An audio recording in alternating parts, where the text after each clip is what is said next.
In Jesus' mighty name we pray. Amen. Hallelujah. You may have your seat.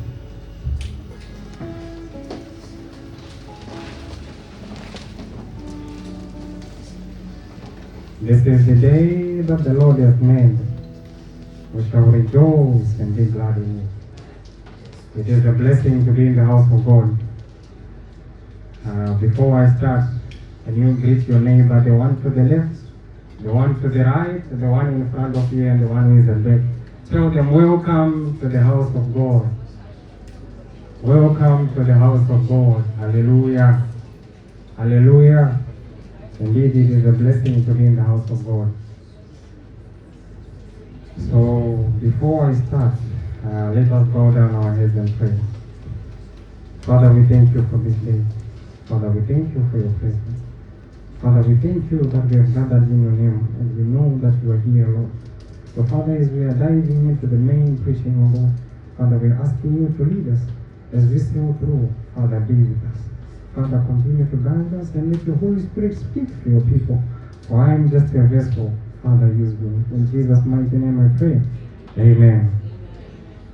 Hallelujah. Are you blessed to be in the house of the Lord?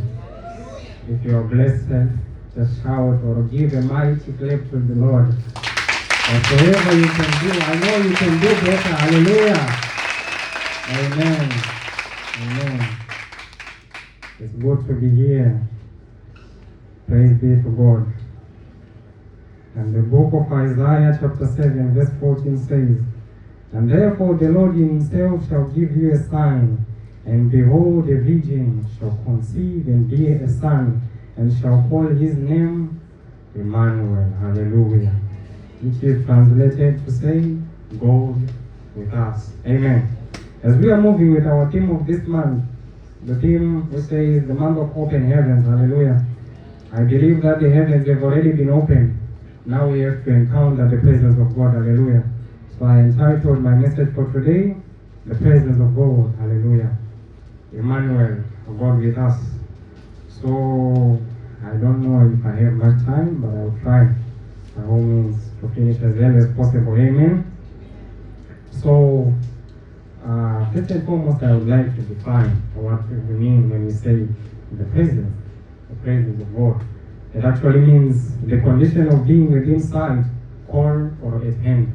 The condition of being within sight, call or attend. That is the presence. Hallelujah. So when we speak about the presence of God, we mean God is with us. Hallelujah. Hallelujah. If you are understanding, if you are hearing my voice, just respond amen. Hallelujah. Amen. Thank you. So as I say, the presence of God is the condition of God being inside, call or at hand. So when God is present, from the Old Testament to the New Testament, the presence of God is seen in different dimensions. And when the presence of God is there, His name has to be glorified. Amen. Amen. A very good example is the story of Joseph, when God revealed His presence. That Joseph, in a dream, he had a dream that your brothers and your family are going to bow before you.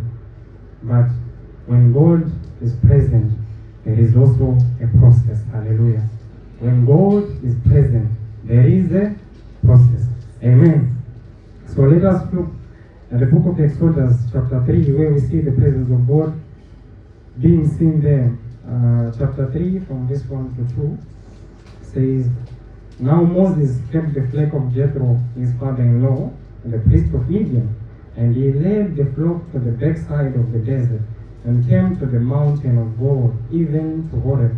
And the angel of the Lord appeared unto him in a flame of fire out of the midst of a bush. And he looked, and behold, the bush burned with fire, and the bush was not consumed. Hallelujah. This was Moses when he was leading the flock, where the presence of Lord was revealed to him, and he was being called out to descend to hear, to redeem the children of Israel, which had been in captivity in the land of Egypt. Hallelujah. So we see that in this book, in this chapter, God was revealed to him in the presence of a burning bush. And one thing that I like is the bush was on fire, but it was not burning. Hallelujah.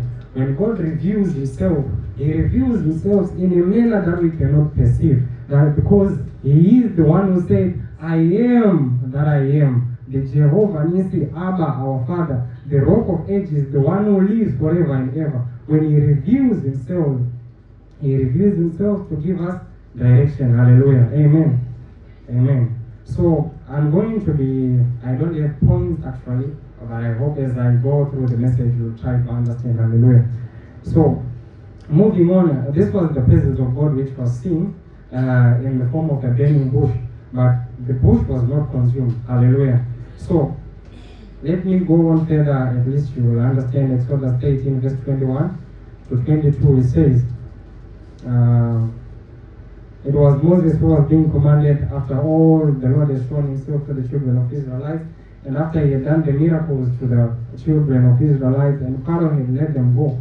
And He told, Exodus 18 verse 21, and He said, And the Lord went before them by day in a pillar of cloud, to lead them by the way, and by night in a pillar of fire, and to give them light to go by day and night. He took not away the pillar of cloud by day, nor the pillar of fire by night, from before the people. Amen.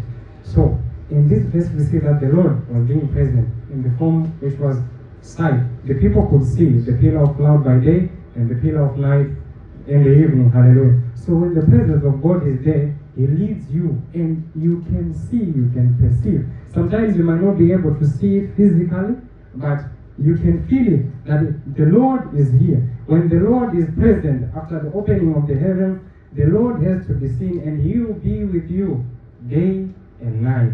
He neither sleep, neither does He slumber. Hallelujah. And when God reveals Himself, He gives us the fear in us.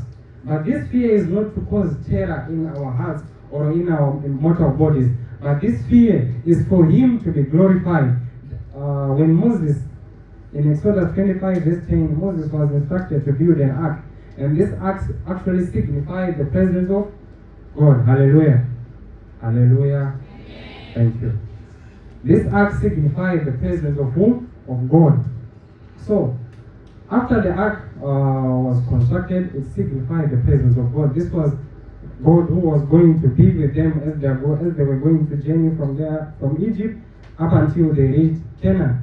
Then we also see in Exodus 19 that the Lord told the people that Moses, go and tell my people that they sanctify themselves, for in the third day I shall reveal myself to them. Let them purify themselves and be holy. Hallelujah.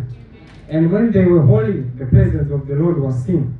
But in Exodus 20, verse 19, that's where the fear of the people was seen, because they had seen the presence of the Lord. The mountain, the smoke that was there, and the voice of thunder that was sounding like thunder in their ears, that was the presence of God. It brings fear, but that fear is not for us to have terror in our hearts. Let's see what this fear does to us. Hallelujah. Exodus 20, verse 19. You are there?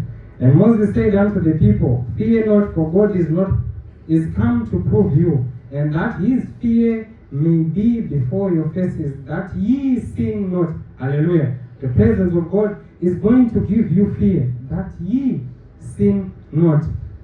And the people stood afar off, and Moses drew near unto the thick cloud of the darkness. So this fear that the Lord is going to impact in you is for you